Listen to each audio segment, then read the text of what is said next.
Stop running away from jealousy. It's just trying to tell you something. If you think not getting jealous means that you're healthier or better than those who do, or that your relationship is stronger, you're gonna wanna watch all the way through this video to learn just how wrong you really are. Or you can skip it and learn the hard way how not getting jealous might actually destroy your relationship. Thank you for watching my YouTube channel. I'm Iseman, a relationship coach and certified communication specialist with a focus on open relating. Whether you choose to open up your relationship to include other people, or you just open up more authentically to each other, I want you to open up without blowing up. This channel shares all the lessons that I've learned the hard way, so you don't have to. Picture this. I'm a year into my very first non-monogamous relationship, on a date with my boyfriend and another couple we matched with on a dating app. We'd been to some play parties and other events together, but this was our first experience with another couple one-on-one. Well, two-on-two. Things were heating up at the bar. We were all making out and getting plenty of attention, so we decided to take things back to their place. I was having a great time with this new guy, and my boyfriend was having a great time with this new gal. Everything was groovy until I looked over and saw her doing something with him that I knew he loved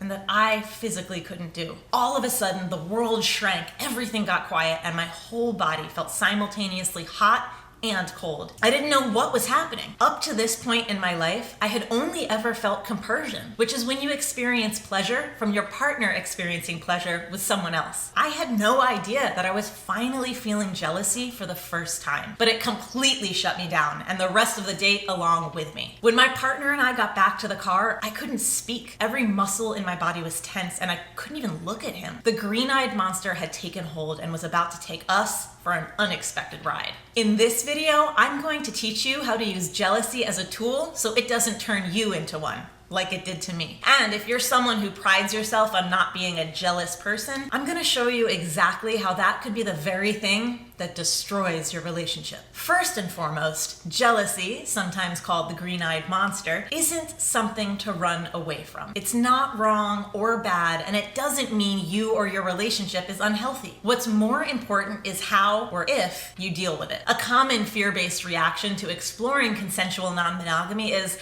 I don't want to share. That is a concerning statement on many levels. People are not property, and no one has the right to share another person. There are certain limited exceptions, for example, in the case of expressly consented BDSM scenarios that are negotiated, specific, and time limited. Avoiding jealousy in this way is not only a missed opportunity for personal development, but it's often a scapegoat for controlling behavior. While possessiveness is unfortunately common, it stems from the idea that we are somehow incomplete on our own. It encourages codependency and diminishes our autonomy. It leaves us feeling that we need the relationship in order to survive, instead of wanting the relationship to increase our overall life satisfaction. I love this quote from the philosopher Osho. If you love a flower, don't pick it up, because if you pick it up, it dies and ceases to be what you love. So if you love a flower, let it be. Love is not about possession. Love is about appreciation. Or, as I like to say, a relationship without freedom isn't partnership, it's ownership. Jealousy is often confused with envy, and here's the important difference. Envy is when we want what someone else has. Jealousy is when we're worried that someone else is trying to take what we have. If you want your neighbor's new convertible, you feel envy. If she takes your husband for a ride in that convertible, you might feel a little jealous. Jealousy is not actually an emotion itself, rather a term used to encapsulate a number of emotions that we can feel simultaneously. It's a complex emotional experience that can frequently arise in relationships, whether romantic or platonic. While it is often socially misinterpreted as a sign of deep affection, it's actually signaling underlying issues that, if left unaddressed, can damage even the strongest of bonds. In my own life and in working with my clients as a relationship coach, I've observed that romantic jealousy typically manifests in 4 primary forms: insecurity, comparison or competition, fear of abandonment, and distrust. Insecurity. This is the foundation of jealousy. Insecurity-based jealousy stems from a lack of self-confidence and self-worth. This type of jealousy can make us feel inadequate or unworthy of our partner's love and attention. It often manifests as a constant need for reassurance and validation. Comparison or competition. This is the jealousy of a rivalry. This type of jealousy occurs when we compare ourselves to others and feel threatened by perceived competition. It's not just about fearing someone that we see as a rival. It's about feeling less than others in various aspects, whether it's attractiveness, success, or social status. Fear of abandonment. This comes from the anxiety of potential loss. Fear of abandonment is a deep-seated fear that our partner will leave us and can lead to clinginess and overprotectiveness. This type of jealousy can be particularly intense and debilitating as it's rooted in the terror of losing someone deeply significant to us. Distrust. This can be caused by a suspicion or history of infidelity or patterns of broken trust. Distrust-based jealousy is characterized by doubt about our partner's honesty or fidelity. It often leads to invasive behaviors such as checking our partner's phone, email, or social media accounts to catch any perceived signs of cheating, lies, or dishonesty. Understanding these 4 types can help you navigate your emotions and foster healthier, more fulfilling relationships. Once you understand what type of jealousy you're dealing with and where it's coming from, you can determine if it's something for you to work on or if it's something you also need to bring to your partner to work on with you. While each type of romantic jealousy has its own qualities and can sometimes necessitate more individualized strategies to manage, I've developed a 4-phase process to start learning how to manage almost any kind of jealousy that comes your way. Step 1, look for the lesson and have compassion for yourself. It's not wrong or bad to feel jealous. It's just information. What is it trying to show you? Step 2, detach from the emotions. You are not jealous. You are experiencing jealousy. Do a body scan. Where in your body is the sensation of jealousy? What does the physical sensation feel like? Is it good, bad, or neutral? Step 3, name it and claim it. Which kind of jealousy are you experiencing? This is your experience and therefore no one else's fault or responsibility to manage. Step 4, mine or ours. Determine if this is something for you to work on in your own practices or if it's something in the relationship that needs to be addressed and worked on in collaboration with your partner. This process will help you expand your capacity to hold discomfort, which is probably the most powerful skill you can develop in yourself. And if you really want to have some fun getting comfortable with being uncomfortable, here are a couple ways to make your relationship with your new BFF jealousy extra juicy. 30-day jealousy practice. Free write about jealousy for 10 minutes every day for a month